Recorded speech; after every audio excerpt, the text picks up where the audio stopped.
Jumpa kembali dengan tutorial e-book statistik 1000 halaman bersama saya Sofyan. Pada kesempatan ini kami ingin berbagi pengetahuan dan pengalaman tentang seni mengolah data statistik menggunakan software SPSS. Bapak Ibu semua, tema kita kali ini adalah latihan regresi logistik. Ya, sebagaimana kita ketahui bahwa regresi logistik memiliki variabel dependent yaitu variabel Y-nya dua kategori. Pada kesempatan ini adalah tentang kredit macet. Kita ingin mengetahui faktor-faktor demografik apa yang mempengaruhi masyarakat macet di dalam mengembalikan kredit.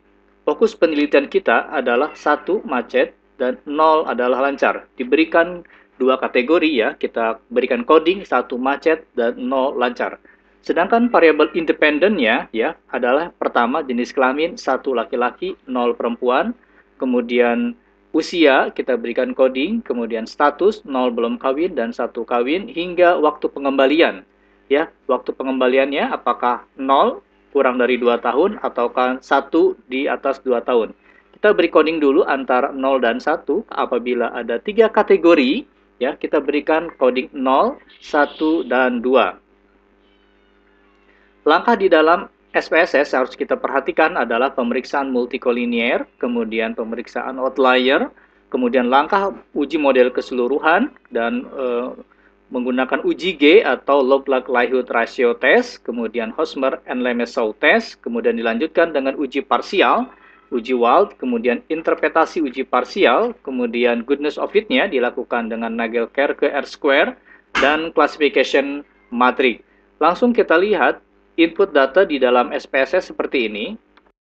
Nah, ini adalah input datanya. Setelah data ini kita pindahkan ke SPSS, untuk kita berikan coding di sini. Ya, klik value, kita berikan coding 0 seperti ini, lancar dan adalah macet. Jadi fokus penelitian kita adalah pada macet. Kemudian kita coding jenis kelamin, ya 0 perempuan, 1 laki-laki. Kemudian pendidikan seperti ini. Ya, kita berikan coding semuanya seperti ini, dan yang terakhir ada di bawah 2 tahun dan di atas 2 tahun. Ya. Di bawah sama dengan 2 tahun ya. Di bawah sama dengan 2 tahun dan di atas 2 tahun. Kita semua ya variabel di sini untuk data kategori, sedangkan untuk data interval dan rasio tidak di-coding. Kebetulan contoh kali ini adalah menggunakan data kategori. Bapak Ibu, langkah di dalam regresi logistik yang pertama adalah klik analyze, kemudian regression, kemudian binary logistik, klik di binary logistik seperti ini. Kemudian kita lanjutkan ya, tadi ini contoh sebelumnya. Baik. Yang dependent variable kita masukkan status kredit ya, status kredit kita masukkan ke sini ya. Karena semuanya adalah variabel kategori ya, kita masukkan semuanya ke sini ya. Untuk variabel independent ya, semuanya kita masukkan ke sini. Oke. Kemudian kita pilih categorical ya. Kita pilih categorical ya, seperti ini semua kita masukkan ke sini. Semua variabel kategori kita masukkan ke categorical covariate seperti ini. Oke, langkah selanjutnya adalah kita pilih kontras ya. Karena kita ingin membandingkan variabel reference-nya adalah 0 atau variabel reference-nya adalah coding yang paling rendah, kita klik first. Ya, maka nanti adalah ketika interpretasinya misalnya laki-laki codingnya 1 berarti coding laki-laki dibagi dengan coding perempuan ya. Jadi reference kategorinya adalah kita pilih yang paling rendah dengan coding 0 ya, atau coding yang paling rendah. Kita klik first, kemudian kita pilih change. Oke, kemudian kita klik semuanya. Kemudian kita option. Kita pilih Hosmer ya untuk uji kecocokan model. Kemudian kita lihat apakah ada outlier di atas 2 standar deviasi ya. 2 atau mungkin juga bisa 3 standar deviasi ya. Kemudian kita lihat confidence intervalnya, kemudian correlation estimate untuk melihat multicollinear di sini ya. Yang lainnya kita diamkan. Kemudian sudah save, kita bisa memilih save untuk mengeluarkan residual yang standardized kita bisa. Kemudian kita lihat probabilities-nya, prediksi probability-nya, dan group membership-nya. Oke, klik semua, kemudian kita klik OK. Oke. Pertama, di dalam regresi logistik, itu adalah melihat berapa jumlah sampel kita. Ada 500, jumlah sampel contoh kita ada 500. Kemudian langkah selanjutnya adalah kita fokus kita macet, ya. Fokus kita adalah macet, satu, dan lancar. Ini adalah coding kita, ya. Waktu peminjaman, ya, jumlah responden yang memiliki di bawah sama dengan 2 tahun, ya, codingnya 0, di sini coding 0. Saya klik sedikit, ya, coding 0 itu ada 417 responden dan di atas 2 tahun ada 83. Umur responden yang di bawah 40 tahun, coding 0 ada 253 dan di atas 40 ada 247 orang. Nah, ini demografik respondennya berdasarkan coding. Untuk jenis kelamin, ya, laki-laki ada 131 dan perempuan ada 369. Ini mengindikasikan jumlah responden penelitian lebih banyak perempuan, ya, dibandingkan laki.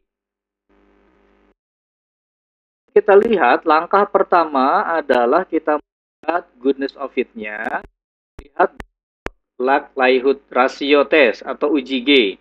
Di manakah signifikansi UJG ada di sini? Ya, saya klik di sini nih. Ini UJG-nya 308,185 ya, 185, sedangkan value ada di sini. Ya.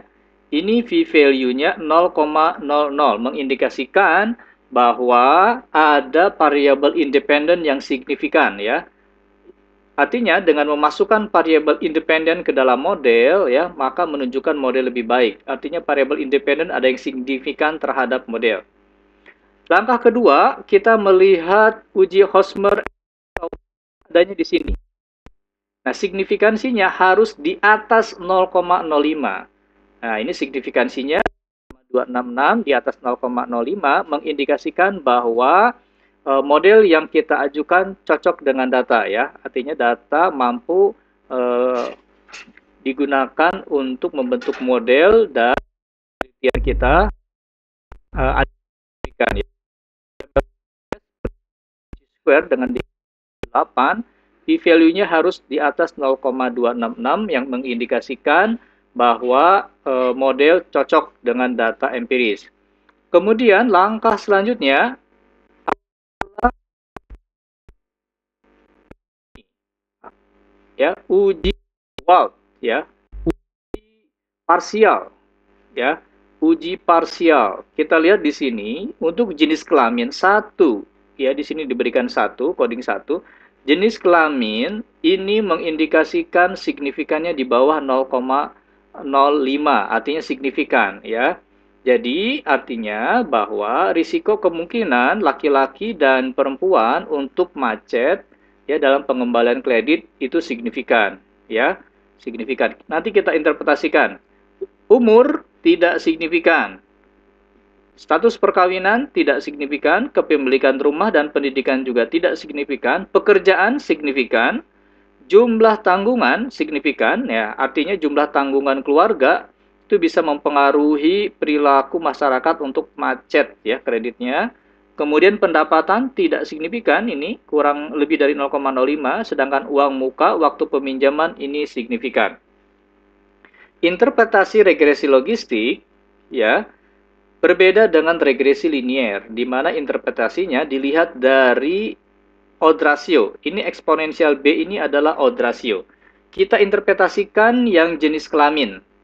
Ya, jenis kelamin karena signifikan dan koefisien regresinya positif, maka interpretasinya adalah risiko kemungkinan laki-laki, ya, coding satunya ingat laki-laki, risiko kemungkinan laki-laki untuk kredit macet akan lebih tinggi 5,175 kali dibandingkan perempuan, ya, untuk macet. Jadi artinya risiko seorang laki-laki kalau meminjam kredit akan lebih tinggi untuk mengalami kemacetan, ya, macet di dalam pengembalian kreditnya. Kemudian yang signifikan kita interpretasikan lagi pekerjaan, ya. Pekerjaan 1 kita kembali lagi. Pekerjaan 1 itu siapa? Kita lihat coding 1. Pekerjaan siapa? Nah, pekerjaan 1 itu codingnya wirausaha. Nah, kemudian positif pekerjaan. Nah, ini berarti bahwa pekerjaan wirausaha untuk pekerjaan wirausaha dibandingkan ya karyawan untuk mengalami kemacetan dalam pengembalian kredit lebih tinggi 4,45 kali ya dibandingkan lancar. Artinya kalau masyarakat itu memiliki pekerjaan itu adalah wirausaha, maka kemungkinan dia untuk mengalami kredit macet itu lebih tinggi ya dibandingkan laki-laki. Kemudian selanjutnya uang muka. Nah, uang muka 1 tapi ininya minus. Uang muka 1 kita lihat lagi di atas, 1 itu uang mukanya codingnya uang muka. 1 itu uang mukanya di atas 30%. Ya, kalau uang muka 30%. Nah, ini interpretasinya negatif. Ya, ini mengindikasikan bahwa kalau masyarakat memiliki uang muka pengembaliannya, kreditnya itu adalah 30%, di atas 30%, maka risiko kemungkinan untuk mengalami kredit macet akan lebih rendah. Minus ini mengindikasikan lebih rendah. Ya, lebih rendah berapa kali? 0,249 kali dibandingkan uang mukanya yang di bawah 30%. Waktu pengembalian 1, kemudian ininya positif ya. Waktu pengembalian signifikan ya. Interpretasinya adalah masyarakat yang memiliki waktu pengembalian lebih lama. Nah, masyarakat yang memiliki waktu pengembalian di atas 2 tahun dibandingkan yang di bawah 2 tahun untuk mengalami kredit macet akan lebih tinggi ya dibanding lebih tinggi 4,388 kali dibandingkan untuk tidak macet. Artinya bahwa risiko masyarakat yang memiliki jangka waktu pengembalian lebih lama ya akan mengalami kredit macet lebih tinggi dibandingkan yang waktu pengembaliannya lebih cepat. Nah, itu interpretasi regresi logistik. Kemudian selanjutnya kita lihat uji kebaikan modelnya. Nah, ini 0,64 ini artinya bahwa variabel-variabel independen demografik mulai dari jenis kelamin, pendidikan hingga tanggungan keluarga dan waktu pengembalian ya memiliki pengaruh sebesar 64% ya terhadap variability macet atau lancarnya pengembalian kredit ya 0,64 artinya 64% variabel independen secara keseluruhan mampu menjelaskan variability macet atau lancar pengembalian kredit ya. Ini cukup tinggi 0,64 dan selanjutnya adalah tabel evaluasi tabel hit rasionya tabel seberapa persen regenerasi logistik mampu memprediksi ya model dengan tepat. Observed itu adalah data yang sebenarnya, prediksi adalah data prediksi. Kita lihat overall persentasenya 86%. Ini mengindikasikan bahwa model regresi logistik yang dihasilkan mampu memprediksi ketepatan model sebesar 86%. Ya, ini cukup tinggi 86%. Kita lihat per persatuannya ya, responden yang lancar ya tepat diprediksi oleh model sebanyak 308, lebih banyak ya dibandingkan yang tidak tepat diprediksi. Ini salah klasifikasi. Jadi ada 35 orang salah klasifikasi di model. Sedangkan yang macet, tepat diprediksi macet ada 122 ya.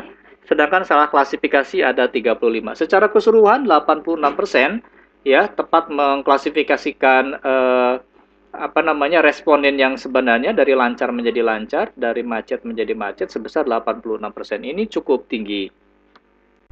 Untuk melihat ada multicollinear bisa dilihat di correlation matrix antara variabel independen.